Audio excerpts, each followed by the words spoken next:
Rimbayu selalu aman dan damai karena dijaga oleh Nafali, sang naga.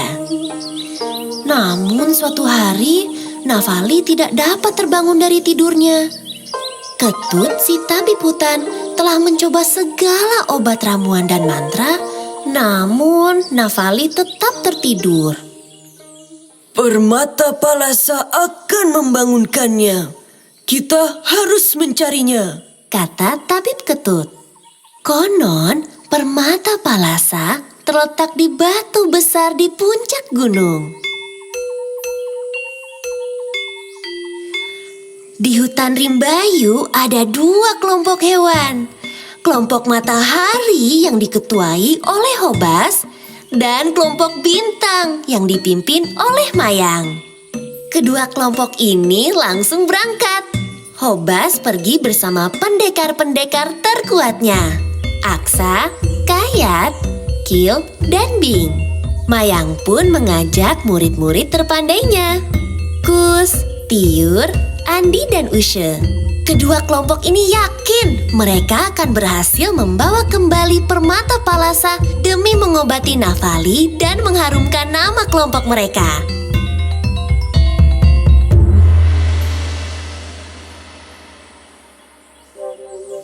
Di dalam perjalanan menuju gunung, Kayat dan Kil jatuh ke lubang perangkap.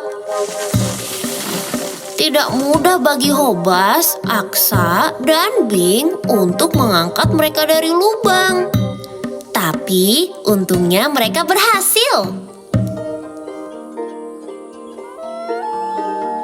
Lalu datanglah seekor serigala dan berkata, Tadi aku melihat hewan-hewan yang membuat lubang ini. Ada seekor monyet, ular, ayam jago, kelinci, dan tikus. Pendekar matahari saling berpandangan. Mereka tahu siapa yang dimaksud. Apakah kita harus membuat perhitungan dengan mereka, Pak Ketua? Tanya Aksa saat mereka melanjutkan perjalanan. Hobas berpikir sejenak dan menjawab, Saat ini yang terpenting adalah mendapatkan permata Palasa. Jadi itu yang akan kita lakukan. Tidak jauh dari sana, para murid-murid dari kelompok bintang menemukan perkemahan mereka hancur. Seekor serigala memberitahu mereka bahwa ia melihat hewan-hewan besar di dekat sana. Mayang merasakan amarahnya. Ia tahu siapa yang dimaksud si serigala.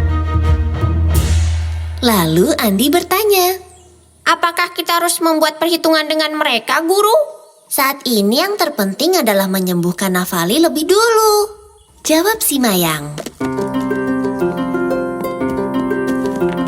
Kedua kelompok itu tiba di batu besar secara bersamaan.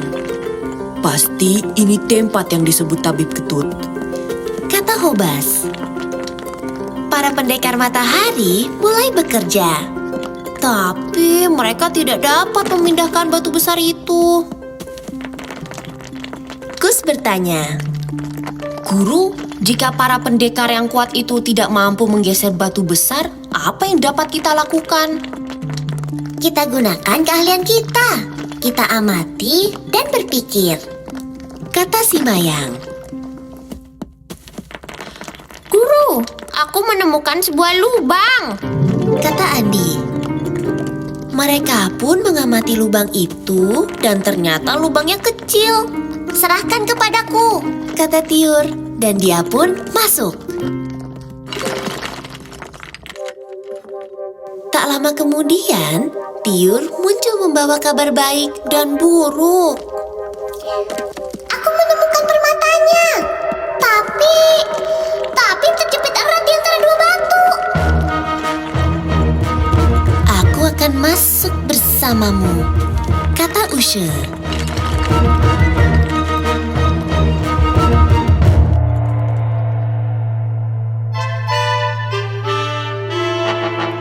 Dengan bekerja sama, mereka berhasil mengeluarkan permata itu.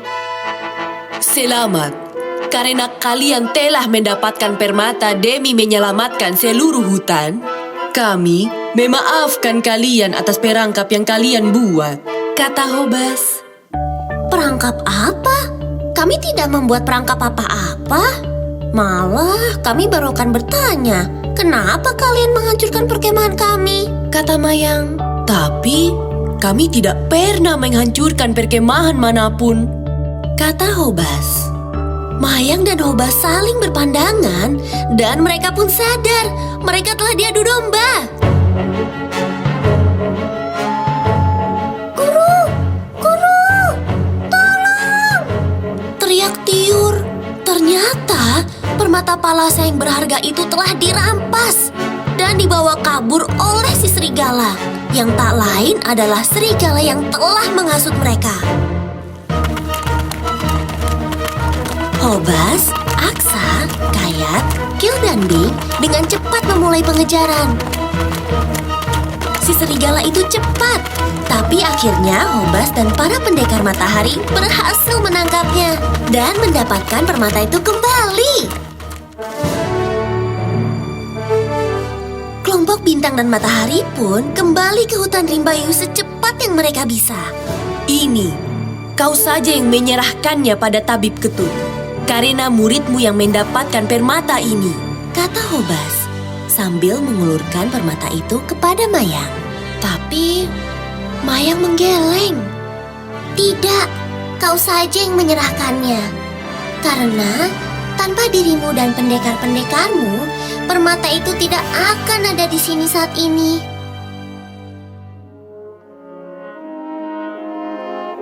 jika begitu kalian dapat maju bersama-sama, kata tabib Ketut.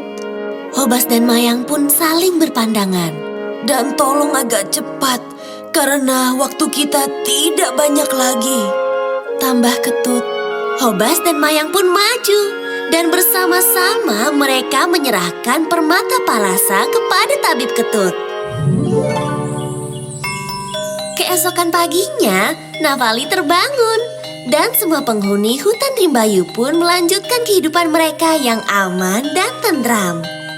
Tapi ada satu hal yang tidak lagi sama. Kelompok matahari dan bintang sudah bergabung menjadi satu. Itu karena matahari pun adalah sebuah bintang. Tapi yang lebih penting lagi, karena mereka sudah sadar bahwa bersama-sama mereka dapat mencapai hal-hal yang lebih besar.